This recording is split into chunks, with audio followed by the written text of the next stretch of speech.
Magandang hapon po. Magandang hapon din sir, iyo.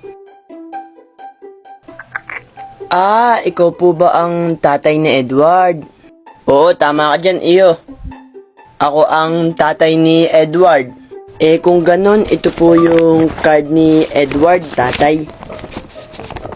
Ito po.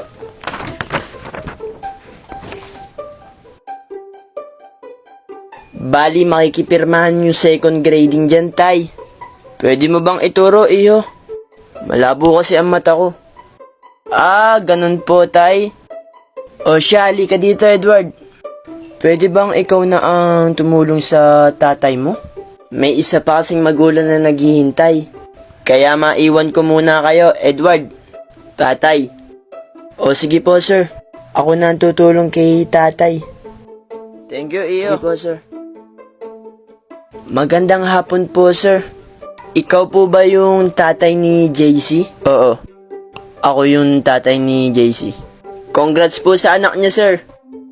Top 1 po si JC sa klase ko. Natural po iyon. Gawat nagmana sa akin. O siya. Makikipirmahan po nitong card ni JC. 95 ang average. Oh, ikaw Vincent. Nasaan ng magulang mo? Sir, hindi po makapunta ang tatay ko. Pwede ko bang malaman, Vincent, kung bakit hindi makakapunta ang tatay mo? Kasi po, sir. Kamusta nga pala ang board exam mo, Julius? Standby pa kami, tay. Hinihintay pa namin yung resulta ng exam. Panigurado na makakapasa ka dyan, anak. Alam mo naman, sa tatay ka nagmana ng katalinuhan. Tama ka dyan, tay. Tay, ako naman po hihingi ng 2K para sa outing namin magkakaibigan, tay. O sige anak, bibigyan kita bukas ng 2K. Patigip ko na sa'yo yun, anak.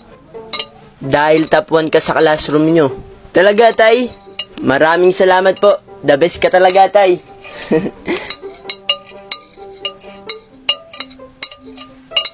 O ikaw, Vincent. Kapag card viewing na sa school nyo, kailangan top 1 ka. Pati wag na wag mo ako papupuntahin kapag may line of 7 ka. Maliwanag ba, Vincent? Opo, tay. Busy po ang tatay ko sa work, kaya hindi siya makakapunta ngayon. Ganun ba?